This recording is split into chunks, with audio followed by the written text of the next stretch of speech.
ನಮಸ್ಕಾರ. ನಾರಿ ನಿನಗಿದೋ ಕಾರ್ಯಕ್ರಮ ಆವೃತ್ತಿ 3ರ ಪೂರ್ವಭಾವಿಯಾದಂತಹ ನಮ್ಮನೆ ಅರಸಿಯರು ಕಾರ್ಯಕ್ರಮಕ್ಕಾಗಿ ಈ ವಿಡಿಯೋವನ್ನು ಮಾಡ್ತಾ ಇದ್ದೇವೆ. ನನ್ನ ಹೆಸರು ನೇತ್ರಾವತಿ ಸತ್ಯನಾರಾಯಣ ಹೆಬ್ಬಾರ್, ಮಲವಳ್ಳಿ ಬೇಣದಗುಳೆ ಗ್ರಾಮದ ಪತ್ರೆಮಕ್ಕಿ.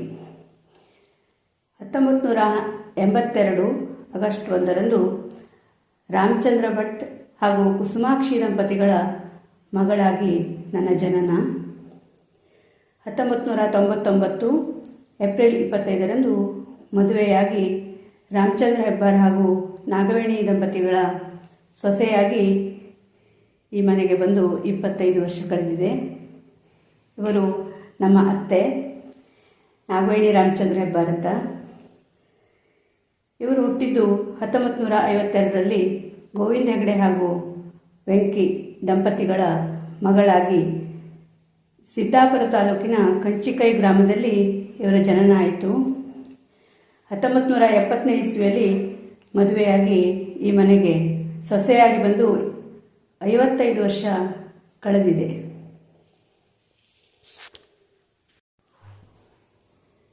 ಇನ್ನು ಜೀವನದ ಅನುಭವವನ್ನು ಹೇಳಬೇಕು ಅಂತಂದರೆ, ನಮ್ಮ ಅತ್ತೆಯ ಜೀವನದ ಅನುಭವದ ಮುಂದೆ ನಮ್ಮದು ಏನೇನೂ ಅಲ್ಲ. ಅವರ ಜೀವನದ ಅನುಭವವನ್ನೇ ನಾನು ನನಗೆ ತಿಳಿದಷ್ಟು ಮಟ್ಟಿಗೆ ಹೇಳಲು ಪ್ರಯತ್ನ ಮಾಡ್ತಾ ಇದ್ದೇನೆ. ಅವರು ಒಂದು ಬಡ ಕುಟುಂಬದಲ್ಲಿ 4 ಜನ ಸಹೋದರಿಯರು ಹಾಗೂ 3 ಜನ ಸಹೋದರರು, ಇವರು ಅಂತ ಒಟ್ಟು 8 ಜನ ಒಡಹುಟ್ಟುಗಳೊಂದಿಗೆ ಬೆಳೆದವರು. ಮದುವೆ 18 ವರ್ಷಕ್ಕೆ ಮದುವೆ. ಎಲ್ಲರೂ ಮದುವೆಯಾಗಿ ಬರುವಾಗ ಒಬ್ಬರ ಹೆಂಡತಿಯಾಗಿ ಸೊಸೆಯಾಗಿ ಈ ರೀತಿಯಾಗಿ ಬಂದರೆ, ನಮ್ಮ ಅತ್ತೆ ಹಾಗಲ್ಲ. ಮನೆಗೆ ಬರುವಾಗಲೇ ತಾಯಿಯಾಗಿ ಮನೆಗೆ ಬಂದವರು. ಯಾಕೆ ಅಂತ ಹೇಳಿದರೆ, ನಮ್ಮ ಮಾವನವರಿಗೆ 2ನೇ ಹೆಂಡತಿಯಾಗಿ ಬಂದವರು. ಕಾರಣ ಏನು ಅಂತಂದರೆ, ನಮ್ಮ ಮಾವನವರ ಮೊದಲನೇ ಹೆಂಡತಿ ಮಾನಸಿಕ ಅಸ್ವಸ್ಥೆಯಾಗಿ 5 ಮಕ್ಕಳ ತಾಯಿ, ಪುಟ್ಟ ಪುಟ್ಟ ಮಕ್ಕಳು. ಹಾಗಾಗಿ ಮಾವನವರ ಹತ್ರ ಮನೆಯನ್ನು ನಡೆಸಿಕೊಂಡು ಮಕ್ಕಳನ್ನು ನೋಡಿಕೊಂಡು ಹೆಂಡತಿಯನ್ನು ಆರೈಕೆ ಮಾಡಿಕೊಂಡು ಹೋಗುವುದು ಬಹಳ ಕಷ್ಟವಾದ ಸಂದರ್ಭದಲ್ಲಿ ಇನ್ನೊಂದು ಮದುವೆ ನಿರ್ಧಾರ ಮಾಡಿದವರು. ಅಂಥ ಸಂದರ್ಭದಲ್ಲಿ ಮದುವೆಯಾಗಿ ಬಂದವರು ನಮ್ಮ ಅತ್ತೆ. ಮನೆಗೆ ಬಂದಾಗಿನಿಂದ ಪುಟ್ಟ ಪುಟ್ಟ ಮಕ್ಕಳನ್ನು, ಜೊತೆಗೆ ಅವರ ಅಕ್ಕನನ್ನು ಕೂಡ ಮಕ್ಕಳಂತೆ, ಏಕೆಂದರೆ ಆರೋಗ್ಯ ಸರಿಯಿಲ್ಲದೆ ಇರುವಾಗ ಮಕ್ಕಳಾಗೆ ನೋಡಿಕೊಳ್ಬೇಕಲ್ಲ.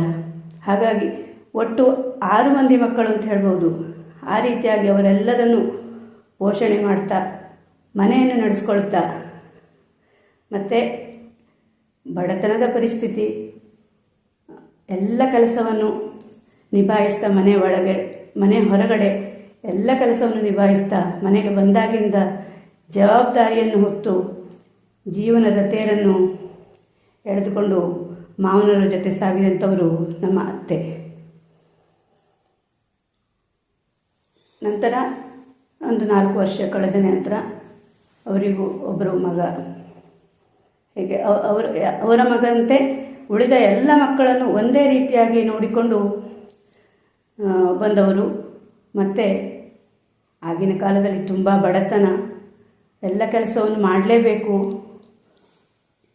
ಮನೆ ಒಳಗಿನ ಕೆಲಸವನ್ನು ಅಷ್ಟೇ ಅಲ್ಲದೆ ಗದ್ದೆ ಕೆಲಸ, ತೋಟದ ಕೆಲಸ ಈ ರೀತಿಯಾಗಿ ಮಾಡ್ತಾ, ಮತ್ತು ಮುರಿಯಾಳು ಅಂತ ಹೇಳ್ತೇವಲ್ಲ ಹಾಗೆ ಇನ್ನೊಬ್ಬರ ಮನೆಗೂ ಕೆಲಸಕ್ಕೆ ಹೋಗಿ ಎಲ್ಲ ರೀತಿಯಲ್ಲೂ ತಮ್ಮ ಪತಿಗೆ ಸಹಕಾರವನ್ನು ಕೊಟ್ಟು, ಯಾವುದೇ ಬೇಸರವನ್ನು ಮಾಡಿಕೊಳ್ಳದೆ ಕೆಲಸವನ್ನು ಮಾಡಿಕೊಂಡು ನಿಸ್ವಾರ್ಥದಿಂದ, ಸ್ವಲ್ಪವೂ ಬೇಸರಿಸದೆ ಈ ರೀತಿಯಾಗಿ ಜೀವನವನ್ನು ನಡೆಸಿಕೊಂಡು ಬಂದಂತಹ ಜೀವನ ಶೈಲಿ ನಮ್ಮ ಅತ್ತೆಯವರದ್ದು. ಹಾಗಂತ ಕಷ್ಟ ಅಂತ ಯಾವತ್ತೂ ಯಾರ ಹತ್ರ ಹೇಳ್ಕೊಂಡವರಲ್ಲ. ತವರು ಮನೆಗೆ ಹೋಗಿ ನನಗೆ ಈ ರೀತಿ ಕಷ್ಟ ಅಂತ ಹೇಳಿದವರಲ್ಲ. ಮನೆಗೆ ಯಾರೇ ಅತಿಥಿಗಳು ಬರಲಿ, ಯಾರೇ ಬರಲಿ, ಅವರನ್ನು ಪ್ರೀತಿಯಿಂದ ನೋಡಿಕೊಂಡು ಅವರಿಗೆ ಆದರ ಆತಿಥ್ಯವನ್ನು ತಮ್ಮ ಕೈಲಾದ ಮಟ್ಟಿಗೆ ಮಾಡ್ತಾ ಈ ರೀತಿಯಾಗಿ ಉತ್ತಮವಾದ ಜೀವನವನ್ನು ನಡೆಸಿಕೊಂಡು ಬಂದಂಥವರು ನಮ್ಮ ಅತ್ತೆಯವರು ಅಂತ ನನಗೆ ತಿಳಿದ ಮಟ್ಟಿಗೆ ನಾನು ಅವರ ಜೀವನ ಕಥೆಯನ್ನು ಹೇಳ್ತಾ ಇದ್ದೇನೆ. ಯಾಕಂದರೆ ಅವರೇ ತಮ್ಮ ಜೀವನದಲ್ಲಿ ಇಷ್ಟೊಂದು ಕಷ್ಟಪಟ್ಟೆ ಅಂತ ಯಾವತ್ತೂ ಹೇಳ್ಕೊಂಡಿದ್ದಿಲ್ಲ. ಆದರೂ ಅವರನ್ನು ನೋಡಿದವರು, ಅವ್ರ ಜೊತೆ ನಡ್ಕೊಂಡು ಬಂದವರು ಅಷ್ಟು ದಿವಸ ಅವರೆಲ್ಲ ಹೇಳಿದ ರೀತಿಯಾಗಿ ನಾನು ಹೇಳ್ತಾ ಇದ್ದೇನೆ. ನಂತರ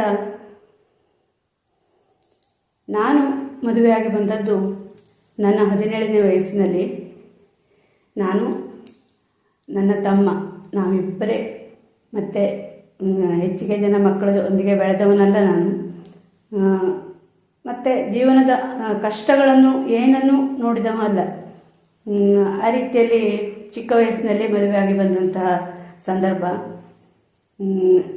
ಮಾವನವ್ರ ಜೊತೆ ಜಾಸ್ತಿ ವರ್ಷ ಉಳಿಯುವಂಥ ಯೋಗ ನನಗಿಲ್ಲ ಅಂತ ಹೇಳ್ಬೋದು. ಯಾಕಂದರೆ 3 ವರ್ಷ ಇದ್ದಾಗಲೇ ನನ್ನ ಮದುವೆಯಾಗಿ 3 ವರ್ಷಕ್ಕೆ ಅನಾರೋಗ್ಯದ ಕಾರಣದಿಂದ ಮಾವನವರು ತೀರ್ಕೊಂಡ್ರು. ಆದರೂ ಇದ್ದಷ್ಟು ದಿವಸ ತುಂಬ ಪ್ರೀತಿಯಿಂದ ಮಗಳ ಹಾಗೆ ನೋಡ್ಕೊಂಡಿದ್ದಾರೆ, ಅದರಲ್ಲಿ 2 ಮಾತಿಲ್ಲ. ನಂತರವೂ ಕೂಡ ನಮ್ಮ ಅತ್ತೆಯವರಾದರೂ ಅಷ್ಟೇ, ಯಾವತ್ತೂ ಸೊಸೆ ಅಂತ ಯಾವುದೇ ಕೆಲಸಗಳಲ್ಲಿ ಅದರಲ್ಲಿ ಹೀಗೆ ಆಗಬೇಕು ಹಾಗೆ ಆಗಬೇಕು ಅಂತ ಬೈಯೋದು ಮಾಡೋದು ಹಾಗೆಲ್ಲ ಏನೂ ಇಲ್ಲ. ಅವರ ಮಗಳನ್ನು ನೋಡ್ಕೊಂಡು ಹಾಗೆ ನನ್ನನ್ನು ಅಷ್ಟು ಪ್ರೀತಿಯಿಂದ ನೋಡ್ಕೊಂಡಿದ್ದಾರೆ. ಮತ್ತು ಯಾವಾಗಲೂ ಅವರು ಶ್ರಮಜೀವಿ ಅಂತ ಹೇಳ್ಬೋದು. ಒಂದು ಕ್ಷಣವೂ ಕೆಲಸ ಮಾಡದೆ ಕುಳಿತುಕೊಳ್ಳೋರಲ್ಲ. ಬೆಳಗ್ಗೆ ಎದ್ದಾಗಿನಿಂದ ರಾತ್ರಿ ಮಲಗುವ ತನಕನೂ ಒಂದಿಲ್ಲ ಒಂದು ಕೆಲಸವನ್ನು ಹುಡುಕೊಂಡು ಮಾಡ್ತಾನೆ ಇರ್ತಾರೆ. ಹಾಗಂತ ನಾವು ಈಗ ನನ್ನ ಹತ್ರ ನೀನು ಹಾಗೆ ಕೆಲಸ ಮಾಡಬೇಕು, ಅದನ್ನೇ ಮಾಡಬೇಕು, ಇದನ್ನೇ ಮಾಡಬೇಕು ಅಂತ ಏನೂ ಇಲ್ಲ. ನಾವು ಎಷ್ಟು ಮಾಡಲಿ ಎಷ್ಟು ಬಿಡಲಿ ಅದ್ರ ಬಗ್ಗೆ ಏನೂ ಕೇಳೋದಿಲ್ಲ. ಅವ್ರ ಪಾಡಿಗೆ ಅವರು ಕೆಲಸ ಮಾಡ್ಕೊಳ್ತಾ ಹೋಗ್ತಾ ಇರುವಂಥವ್ರು.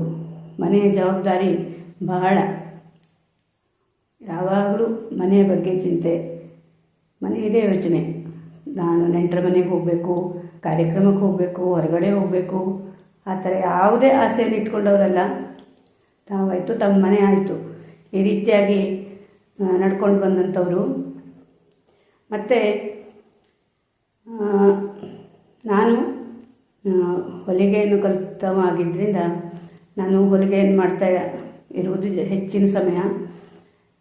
ಯಾಕೆಂದರೆ ಅದು ನಮ್ಮ ಅತ್ತೆಯವರ ಸಹಕಾರದಿಂದ ಅಂತ ಹೇಳ್ಬೋದು. ಅಂದರೆ ನೀನು ಕಲಿತ ವಿದ್ಯೆಯನ್ನು ನೀನು ಮುಂದುವರಿಸು, ನನ್ನ ಹತ್ರ ಆದಷ್ಟು ಕೆಲಸವನ್ನು ನಾನು ಮಾಡ್ತೇನೆ, ಈ ರೀತಿಯಾಗಿ ನನಗೆ ಬಹಳ ಪ್ರೋತ್ಸಾಹ ಕೊಡ್ತಾರೆ.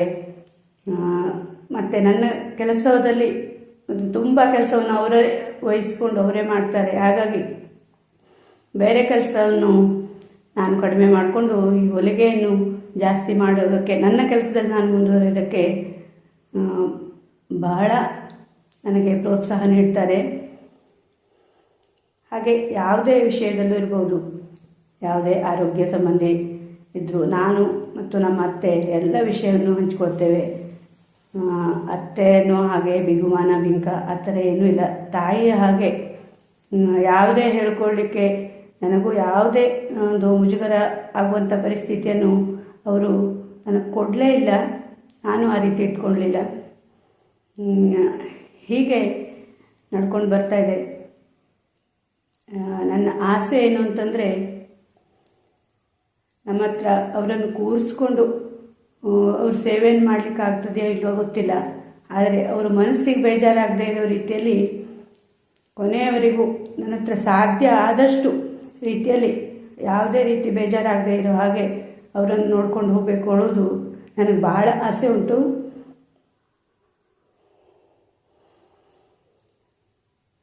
ಇಷ್ಟು ಹೇಳಿ ನನ್ನ ಹತ್ರ ಇನ್ನೇನು ಹೇಳಲಿಕ್ಕೆ ಸಾಧ್ಯ ಇಲ್ಲ. ಧನ್ಯವಾದ. ಏನಾದರೂ ಒಂದು ವಿಷಯವನ್ನು ನಾವು ಹೇಳಬೇಕು ಅಂತ ಮನಸ್ಸಿಗಿದ್ರೂ ನಾವು ಅವ್ರ ಮುಂದೆ ಹೇಳ್ಕೊಳ್ಳಿಕ್ಕೆ ಸಾಧ್ಯ ಆಗೋದಿಲ್ಲ. ಯಾವುದನ್ನು ಹೇಳ್ಕೊಳ್ಳುವುದಿಲ್ಲ, ಮನಸ್ಸಲ್ಲಿರ್ತದೆ. ಈ ಥರ ಅವಕಾಶವನ್ನು ಮಾಡಿಕೊಟ್ಟು ಈಗ ಅತ್ತೆಯ ಮುಂದೆ ಕುಳಿತುಕೊಂಡು ಇಷ್ಟನ್ನು ಹೇಳಲಿಕ್ಕೆ ನನಗೆ ಅವಕಾಶ ಕೊಟ್ಟಿದ್ದಕ್ಕೆ ಈ ಕಾರ್ಯಕ್ರಮಕ್ಕೆ ಒಂದು ಆಯೋಜಕರಿಗೆ ತುಂಬು ಹೃದಯದ ಧನ್ಯವಾದಗಳು. ನಮಸ್ಕಾರ.